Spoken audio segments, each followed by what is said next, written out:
لبيك لا شريك لك لبيك لبيك لا شريك لك لبيك إن الحمد والنعمة لك والملك لا شريك لك শুধু উচ্চারণ নয়, শুধু শব্দ নয়, আপনি অর্থের দিকে খেয়াল করে হৃদয় থেকে উচ্চারণ করুন। পড়ুন লব্বাইক اللهم لبيك اللهم لبيك لبيك لا شريك لك لبيك لبيك لا شريك لك لبيك إن الحمد إن الحمد والنعمة والنعمة لك والملك لك والملك لا شريك لك لا شريك لك لبيك اللهم لبيك لبيك اللهم لبيك لبيك لا شريك لك لبيك لبيك لا شريك لك لبيك إن الحمد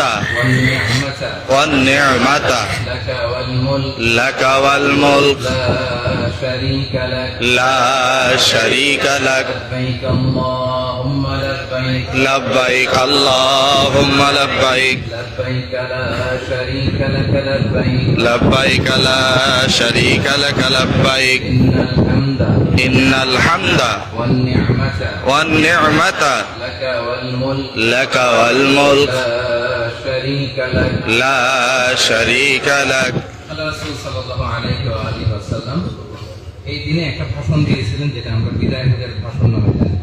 সেখানে তিনি আমাদের জন্য যা যা প্রয়োজন সর্বশেষ বার্তা হিসেবে উম্মার প্রতি তিনি রেখেছিলেন। এটা ঐতিহাসিক একটা দলিল মুসলিম উম্মার জন্য। আজকের এই পবিত্র ক্ষণে, এই পবিত্র দিনে আমরা প্রিয় নবীজির মুখ নিঃসৃত সেই ঐতিহাসিক বিদায় হজের ভাষণে তিনি আমাদের জন্য কি নির্দেশনা দিয়েছেন সেটা একটু শুনবার চেষ্টা করবেন। প্রিয় নবীজির এই ভাষণটা অনেক ন্যারেশনে এসেছে, অনেক বর্ণনায় এসেছে। আমরা জাবের রাদিয়াল্লাহু তাআলা আনহু একটা বড় বর্ণনা, যেটা ইমাম মুসলিম ন্যারেট করেছেন, এবং এটা আমি নিয়েছি ফিকহুস সিরা আন-নাবাবিয়া ডক্টর সাঈদ রমাদান আল-বুতি রাহিমাহুল্লাহ ওনার বই থেকে। ওইখানে যেভাবে যেভাবে এসেছে আমি এই ভাষণটা আপনাদের কাছে বঙ্গানুবাদ করে শোনাচ্ছি ইনশাআল্লাহ। روى الإمام مسلم بسنده عن جابر رضي الله عنه قال ইমাম মুসলিম তিনি বর্ণনা করেন জাবের রাদিয়াল্লাহু তাআলা আনহু থেকে। তিনি বলছেন যে মক্কা রাসূলুল্লাহ সাল্লাল্লাহু আলাইহি ওয়াসাল্লাম বিল মাদিনাতিল মুনাওয়ারাতি 9 সিনিনা লাম ইয়াহুজ্জা। এই নবীজি 9 বছর মদিনায় অবস্থান করলেন, কিন্তু এর মধ্যে তিনি হজ করেন না। আল্লাহ রাসূল সাল্লাল্লাহু আলাইহি ওয়াসাল্লাম জীবনে হজ করেছেন কয়টা? একটাই। নবম হিজরিতে তিনি আবু বকর রাদিয়াল্লাহু তাআলা আনহুকে দিয়ে হজের জন্য পাঠিয়েছিলেন, কিন্তু নিজে আসেন।